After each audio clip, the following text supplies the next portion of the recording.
जी नमस्कार, प्रणाम, आदाब, सत श्री अकाल। आप देख रहे हैं लाइव न्यूज़ इंडिया और भोजपुरिया न्यूज़। इन दोनों चैनलों से बनने के लिए आप चैनल को सब्सक्राइब कीजिए, लाइक कीजिए, शेयर कीजिए और कमेंट कीजिए।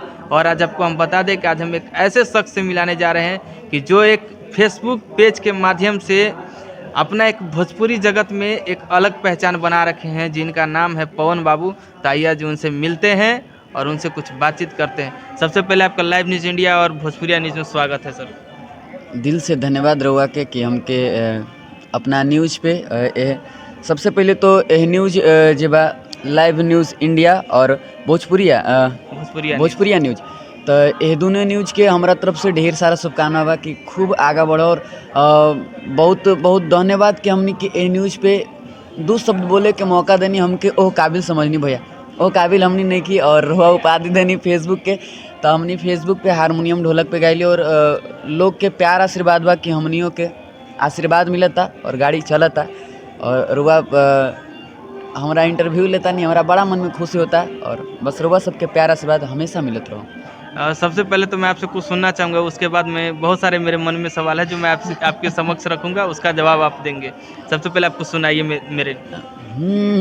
अरे कि सबके तबेरियान मिया भइल कचनार गे माई, हमरो तबेरियान मिया, हमरो तबेरियान मिया भइल पतझड़ गे माई, हमरो तबेरियान मिया। और सबसे पहले मैं एक चीज़ आपसे जानना चाहूँगा, ये फेसबुक वाला आइडिया आया कैसे था आपके मन में? देखिए बात रहल कि हमने कोनो उतना बड़ घर से लेकर हमने नहीं की। लॉकडाउन में सब काम बंद हो गई और हमने के मेन स्रोत रहेला कार्यक्रम बंद हो गई। तो कार्यक्रम से जे भी पैसा हमने क्या होला वो हमने एल्बम में लगाइले। कार्यक्रम बंद हो गई तो एल्बम आवत ना हुई। अब आई कहाँ से एल्बम भाई, पैसा रही तब न आए। तो हमार और साथ में हमारा धनंजय भैया देखिए उधर से बानी, जे कि हमने दोनों सोचनी कि अब का कल जाओ। तब सब लोग लॉकडाउन में घर में रहन और हमने सोचनी कि चलिए हारमोनियम ढोलक पे हमने लाइव आवतनी और लोग के मनोरंजन करतनी। और वही काम हमने स्टार्ट करनी और लोग के इतना प्यार आशीर्वाद मिलल कि हमने ना सोचले रही कि ए तरीका से हमने के प्यार आशीर्वाद मिली। लोग काफ़ी लोग जुड़ के प्यार आशीर्वाद दे रहे। और आज फेसबुक के ही देन बा कि हमने रेगुलर कार्यक्रम चाहे इधर उधर हमने रेगुलर आज हमने भी कंटिन्यू कार्यक्रम बानी। और फिर कल भी कार्यक्रम से हमने आज यहाँ पे शूटिंग करे आइल बानी और फिर हमने के कल निकले के बाद। तो बस आपको बता दो दर्शकों में कि ये पवन बाबू जो है, इनको मैंने इनके सेट पे ही पकड़ रखा है। और सबसे बड़ी बात है कि इनका मैं सेट पे ही इंटरव्यू करा, जबकि इन्होंने जिक्र कर दिया तो मैं जिक्र करूँ, नहीं तो नहीं करता। और सबसे पहले मैं आपसे एक चीज़ जानना चाहूँगा पवन बाबू, वैसे रहने वाले कहाँ के? हम रहे वाला बानी जिला औरंगाबाद बिहार से, जे कि मगह क्षेत्र बा हमनी के। और हम कर्म भूमि हमार भोजपुर बा और जन्मभूमि हमार मगह बा।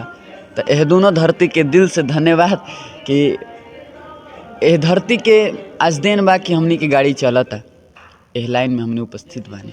अच्छा, मैंने देखा है आपने बहुत सारा एल्बम भी कर रखा है। हाँ तो उस एल्बम का कोई एक गीत सुनाइए। अभी फ़िलहाल जे भी हम मंच पे एगो गीत गाइले कि आदरणीय भोजपुरी के बहुत सुंदर व्यास प्रदुमन परदेसी और रोशन राज भैया वो गीत के लिखले बानी, सजनवा करे भजनवा, जे कि अभी कुछ दिन पहले हमारा चैनल से आयल बा।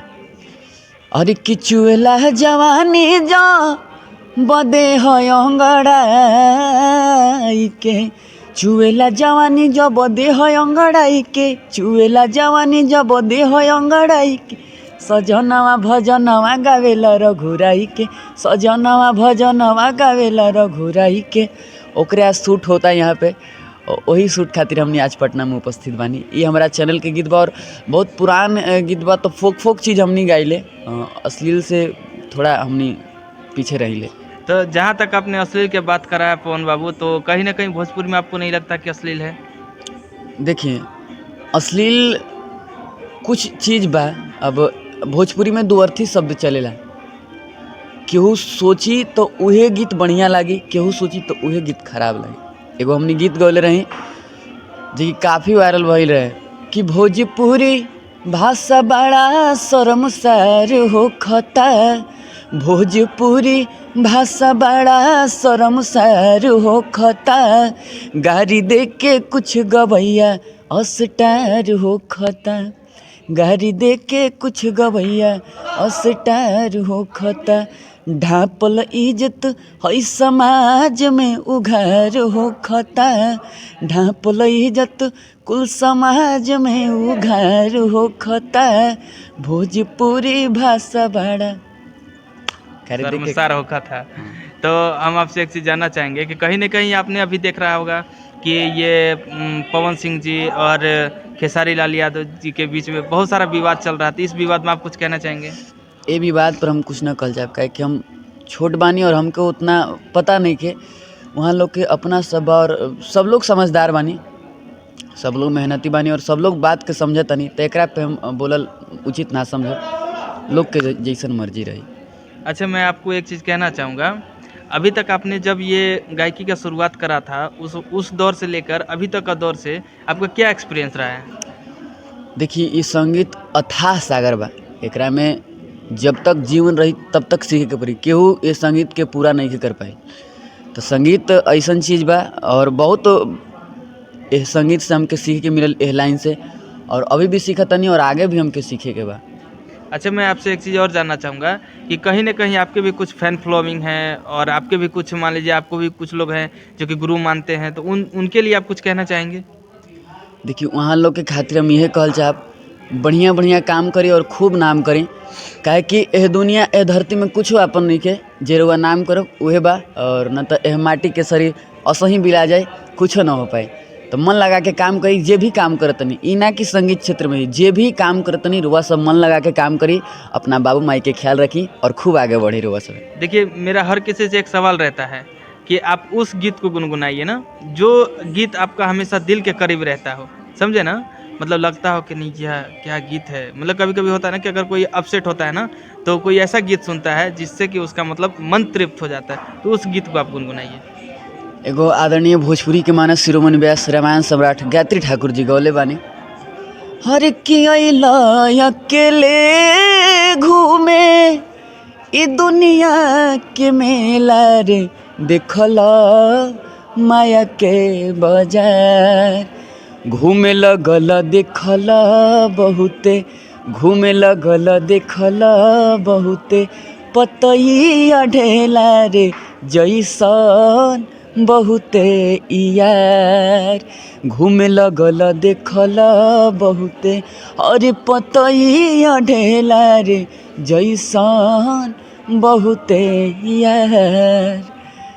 अच्छा, मैं आपसे एक चीज़ जानना चाहूँगा, आप लाइव न्यूज़ इंडिया और भोजपुरिया न्यूज़, इन मेरे दर्शकों के लिए कुछ गाइए आप।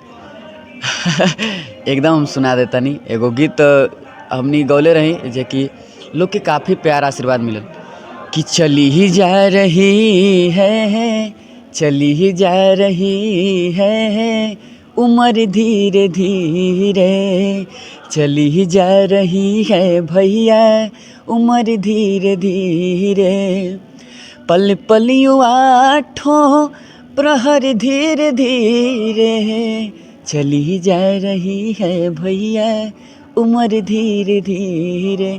इस समय जे बाई निकलता, जल्दी से कुछ कर ली और आगे बढ़ जाए और नाम कर ली रहुआ सब।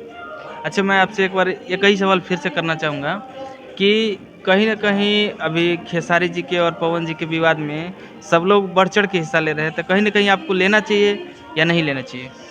देखिए, हमके ज़्यादा जानकारी नहीं के, काहे कि little knowledge is very dangerous. Come knowledge बा तो ढेर बोलूँ के ना चाहिए। हमके जब ओकरा बारे में पूरा नहीं के पता, तो हम कुछ टिप्पणी ना कर सकिले, काहे कि जब तक हमरा जानकारी ना नहीं हम कुछ ना बोल पाए। तो हम ना उचित बोलल चाहतानी, हम उचित ना समझतानी, यह बात बोलला खानी क्षमा चाह। चलिए, बहुत बहुत धन्यवाद आपका लाइव न्यूज़ इंडिया और भोजपुरिया न्यूज़ में सर मिलकर बहुत ये दिल गदगद हो गया। बहुत बहुत धन्यवाद, लव यू।